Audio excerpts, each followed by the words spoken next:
Hi hello good morning. ಹೇಗಿದ್ದೀರಾ? ನಾನು ಚೆನ್ನಾಗಿದ್ದೀನಿ. ನೀವು ಹೇಗಿದ್ದೀರಾ?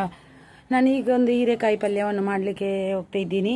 ಹೀರೆಕಾಯಿ ಪಲ್ಯ ಮಾಡ್ತೀನಿ, ನೀವು ನೋಡ್ಕೊಂಡು ಬನ್ನಿ. ಹೀರೆಕಾಯಿ ಪಲ್ಯ ಹೇಗಾಗಿರುತ್ತೆ ಅಂದರೆ ನಿಮಗೆ ಗೊತ್ತಾಗುತ್ತೆ. ನೋಡುವ, ಹೀರೆಕಾಯಿ ಪಲ್ಯ ಮಾಡುವ ಹೋಗುವ. ನಾನಂದು ಹೀರೆಕಾಯಿ ಪಲ್ಯ ಮಾಡಬೇಕಂತ ಗೊಜ್ಜು ಹೀರೆಕಾಯಿಯನ್ನು ನೆನೆಸಿ ಕಟ್ ಮಾಡಿ ನೀರಲ್ಲಿ ಹಾಕಿಟ್ಟಿದ್ದೀನಿ. ಹೀರೆಕಾಯಿ ಇದು ನಾನು ಹೀರೆಕಾಯಿ ತೋರಿಸ್ಬೇಕಿತ್ತು. ಇದು ಟೊಮೆಟೊ ಬಾನಲ್ಲಿ ಇಟ್ಟಿದ್ದೀನಿ. ಒಂದು ಗೊಜ್ಜು ಮಾಡುವಂತ ಹೀರೆಕಾಯಿ ಗೊಜ್ಜು ಮಾಡುವ. ತುಂಬ ಮನೆಗಳಲ್ಲಿ ತುಂಬ ಅಂದರೆ ತುಂಬ ಹೀಗೆ ಮಕ್ಕಳು ಶಾಲೆಗೆ ಹೋಗ್ತಾರೆ ಅಂತಲೇ ಗೊತ್ತಾಗಲ್ಲ. ಸ್ವಲ್ಪ ಎಣ್ಣೆ ಹಾಕ್ತೀನಿ, ಹೆಚ್ಚು ಏನು ಹಾಕಲ್ಲ, ಸ್ವಲ್ಪ ನೀರು ದೋಸೆ ಮಾಡ್ತಿದ್ದೀನಿ. ಇದನ್ನು ನೀರು ದೋಸೆ ಹೀಗೆ ಕಲ್ಲರ್ ಹೇಗೆ ಗೊತ್ತಾ, ನಾನು ಸಾಸಿವೆ ಎಣ್ಣೆ ಬಳಕೆ ಮಾಡಿದ್ದೀನಿ. ಯಾಕಂದರೆ ನನ್ನ ದೋಸೆ ತವದಲ್ಲಿ ಬರ್ತಾ ಇರಲಿಲ್ಲ, ಅದಕ್ಕೆ ಇದು ಸಾಸಿವೆ ಎಣ್ಣೆ ಬಳಕೆ ಮಾಡಿ ದೋಸೆ ಮಾಡೋದು. ಆಗ ಸಾಸಿವೆ ಎಣ್ಣೆ ಯೂಸ್ ಮಾಡೋದ್ರಿಂದ ನಮಗೆ ದೋಸೆ ಒಂದು ತುಂಬ ಚೆನ್ನಾಗಿ ಎದ್ದು ಬರುತ್ತೆ. ನಿಮ್ಮ ಇದರಲ್ಲಿ ದೋಸೆ ಕವಲಿಂದ ಏಳುವುದಿಲ್ಲ ಅಂದರೆ ಸಾಸಿವೆ ಎಣ್ಣೆಯನ್ನು ಯೂಸ್ ಮಾಡಿ.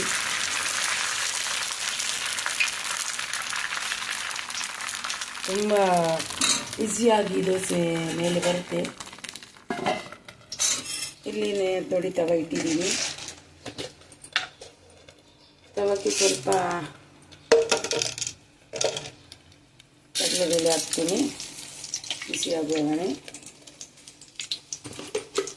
ತುಂಬ ಜೀವ ಸುಸ್ತಿ ಇರುತ್ತೆ ಈಗ.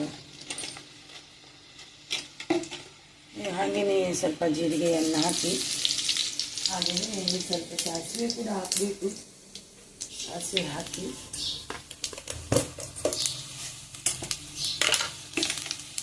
ಇದು ಗೊಜ್ಜು ಅನ್ನಕ್ಕೆ, ಚಪಾತಿಗೆ, ರೊಟ್ಟಿಗೆ ತುಂಬ ಚೆನ್ನಾಗಿರುತ್ತೆ.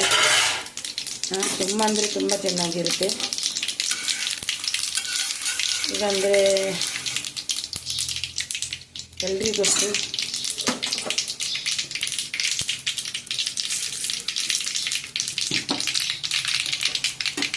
ಅದು ಚಟ್ಪಟ ಅಲ್ಲಿ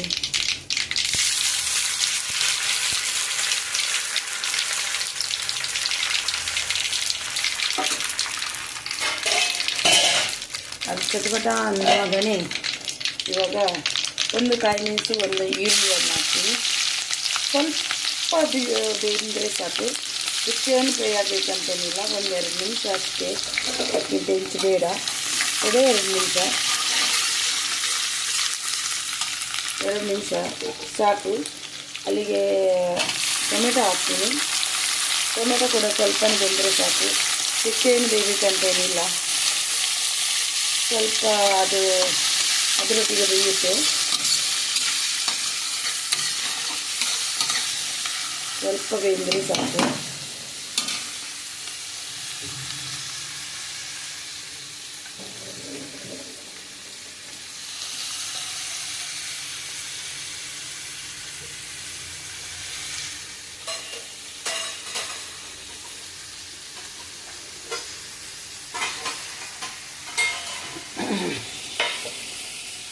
ಸ್ವಲ್ಪ ಬೆಂದರೆ ಸಾಕು ಟೊಮೆಟೊ, ಮತ್ತು ಅದರೊಟ್ಟಿಗೆ ಬೇಯುತ್ತೆ.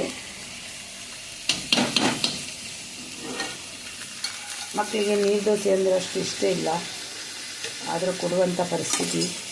ಯಾಕಂದರೆ ಎಲ್ಲನೇ ನಾವು ಒಂದೇ ಥರ ಇದ್ದಿಲ್ಲ. ಬರೀ ನೀರು ದೋಸೆಯಲ್ಲಿ ಸ್ವಲ್ಪ ದೂರ ಇದ್ದಾರೆ.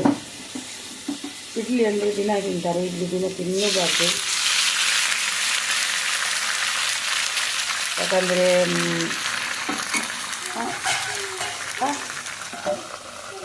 ಇದು ಆಗುದು ಪೋಲೆ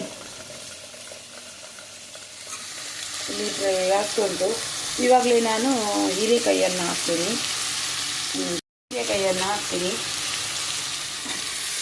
ಮಕ್ಕಳಿಗೆ ಟಿಫಿನ್ ಬಾಕ್ಸಿಗೆ, ಚಪಾತಿ, ರೋಟಿ ಹಾಗೂ ರೈಸಿಗೆ ಎಲ್ಲಕ್ಕೂ ಸ್ವಲ್ಪ ಕಾಂಬಿನೇಷನ್ ಸೂಪರಾಗಿರುತ್ತೆ.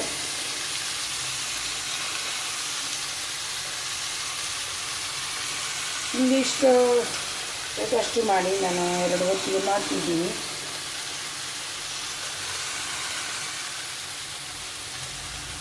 ಮಂಗಳವಾರ ಇವತ್ತು, ಬೇರೆ ಏನು ಮಾಡಲ್ಲ. ಇಷ್ಟರಲ್ಲೇ ಆಗಬೇಕು. ಹಪ್ಪಳ ಮಾಡೋದು ಮತ್ತು ಅದಕ್ಕೆ ಮಂಗಳವಾರ ನಾವು ಸ್ವಲ್ಪ ಕಡಿಮೆನೇ, 2 ಹೊತ್ತಿಗೆ ಮಾಡುತ್ತೆ. 2 ಹೊತ್ತಿಗೆ ಬೇಡ, ಇದು 1 ಹೊತ್ತಿಗೆ ಖಾಲಿ ಆಗ್ಬೋದು ಬೆಂದಾಗ. ಇದಕ್ಕೆ ಸ್ವಲ್ಪ ಉಪ್ಪು ಹಾಕಿ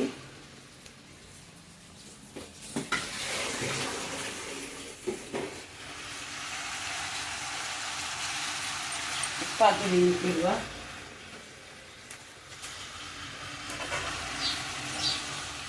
ಗೊಜ್ಜಂತೂ ಸೂಪರ್ ಆಗಿರುತ್ತೆ. ಗೊಜ್ಜಂತೂ ನಿಜವಾಗ್ಲೂ ಸೂಪರ್ ಆಗಿರುತ್ತೆ.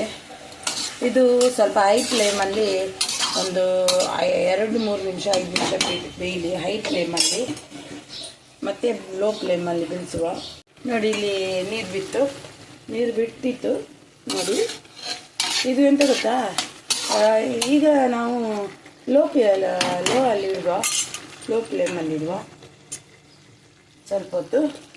ಅದು ಬೇಯುತ್ತೆ, ಬೇಗನೆ ಬೇಯುತ್ತೆ ಹೀರೆಕಾಯಿ. ಲೋ ಫ್ಲೇಮಲ್ಲಿ ಇಟ್ಟು ನಾವು ಬೇಯಿಸುವ. ನೋಡಿ ಈಗ ಸ್ವಲ್ಪ ಬೆಂದಿದೆ ನೋಡಿ.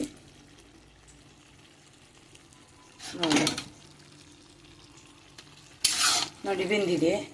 ಈಗಾದರೂ ಬೇಗ ಬೇಯುತ್ತೆ. ಇವಾಗ ನನಗೆ ಇದಕ್ಕೆ ನಾನು ಸ್ವಲ್ಪ ಅರಿಶಿನ ಹುಡಿ, 1 ಚಿಟಿಕೆ ಅಷ್ಟು ಅರಿಶಿನ, ಸ್ವಲ್ಪ ಖಾರದ ಪುಡಿ,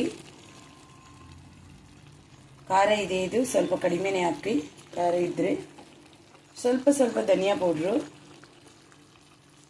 ಹಾಗೆಯೇ ನಾನು ಇದಕ್ಕೆ ತಿಕ್ನೆಸ್ ಬರಲಿಕ್ಕೆ ಸ್ವಲ್ಪ ಕಡಲೆ ಹಿಟ್ಟನ್ನು ನೀರಲ್ಲಿ ಇದು ಮಾಡಿ ಹಾಕ್ತಿದ್ದೀನಿ. ಕಡಲೆ ಹಿಟ್ಟು ಇದು ಸ್ವಲ್ಪ ಚಪಾತಿ ಗೊಜ್ಜಿಗೆ ತುಂಬ ಚೆನ್ನಾಗಿರುತ್ತೆ. ಇದನ್ನು ಹಾಗೆಯೇ ಫ್ರೈ ಮಾಡುವ. ಹಾಗೆ ಜೀರಿಗೆ ಪೌಡ್ರು ಹಾಕ್ಲಿಕ್ಕೆ ಉಂಟು. ಇದು ಸ್ವಲ್ಪ ಅಲ್ಲಿಗೆ ಬೇಯಲಿ, ಇಷ್ಟು ಹಾಕಿ ಸ್ವಲ್ಪ ಅಲ್ಲಿಗೆ ಬೇಯಲಿ. ಮತ್ತು ಆಪ್ಷನ್ ಇದು ಮಾಡ್ತೀನಿ, ಬೇಯಲಿ, ಸ್ವಲ್ಪ ಬೇಯಲಿ. ಥಿಕ್ನೆಸ್ ಬಂದಿದೆ ಎಲ್ಲ ಚೆನ್ನಾಗಿ. ಇವಾಗ ನಾನು ಇದಕ್ಕೆ ಜೀರಿಗೆ ಪೌಡ್ರು ಸ್ವಲ್ಪ ಹಾಕ್ತೀನಿ. ಜೀರಿಗೆ ಪೌಡ್ರು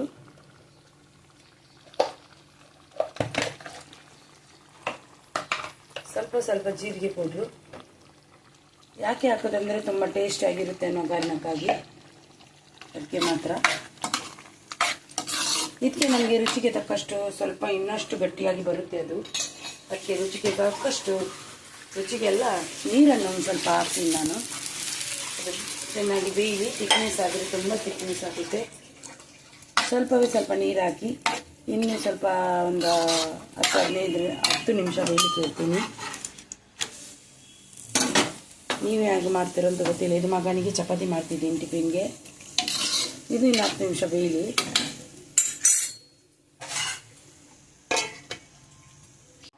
ಇಲ್ಲಿ ರೆಡಿ ಆಯಿತು. ತುಂಬ ಚೆನ್ನಾಗಿ ಬಂದಿದೆ, ಟೇಸ್ಟಿಯಾಗಿ ಬಂದಿದೆ. ಹಾಗೆಯೇ ನೀವು ಕೂಡ ಒಮ್ಮೆ ಟ್ರೈ ಮಾಡಿ. ಕಡಲೆ ಹಿಟ್ಟು ಹಾಕೋದ್ರಿಂದ ಥಿಕ್ನೆಸ್ ಬರುತ್ತೆ. ಇಷ್ಟು ಥಿಕ್ನೆಸ್ ಬೇಕು ಚಪಾತಿ ಎಲ್ಲದಕ್ಕೂ ಟೇಸ್ಟಿಯಾಗಿರುತ್ತೆ. ಈಗ ಸ್ಟವ್ ಆಫ್ ಮಾಡುವ. ತುಂಬ ಟೇಸ್ಟಿಯಾಗಿ ಬಂದಿದೆ. ನೀವು ಕೂಡ ಒಮ್ಮೆ ಟ್ರೈ ಮಾಡಿ, ನಿಮಗೂ ಹೇಗೆ ಅನಿಸುತ್ತೆ ಅಂತ ಹೇಳಿ. ಗೊಜ್ಜು ನೋಡಿದ್ರಲ್ವಾ ಹೀರೆಕಾಯಿ ಪಲ್ಯವನ್ನು, ತುಂಬ ಟೇಸ್ಟಿಯಾಗಿ ಬಂದಿದೆ. ನೀವು ಕೂಡ ಮಾಡಿ. ಈ ಕೊನೆಯಲ್ಲಿ ಚೆನ್ನಾಗಿ ವಿಡಿಯೋ ಬರುತ್ತೆ ಅಂತ ಇಲ್ಲಿ ಬಂದು ವಿಡಿಯೋ ಮಾಡ್ತೀನಿ. ನನ್ನ ಈ ವಿಡಿಯೋ ಇಷ್ಟವಾದಲ್ಲಿ ಒಂದು ಲೈಕ್, ಶೇರ್ ಆ್ಯಂಡ್ ಕಮೆಂಟ್ ಮಾಡೋದನ್ನು ಮರಿಬೇಡಿ. ಹಾಗೂ ಇನ್ನೊಂದು ವಿಡಿಯೋದಲ್ಲಿ ಸಿಗುವ ತನಕ ಅಲ್ಲಿವರೆಗೂ bye, take care. Thank you so much for watching. Live time 9:30 night and morning ಇರುತ್ತೆ. ಬನ್ನಿ, ಸಪೋರ್ಟ್ ಮಾಡಿ. ನಾನು ನಿಮಗೆ ಸಪೋರ್ಟ್ ಮಾಡ್ತೀನಿ. ಬಾಯ್.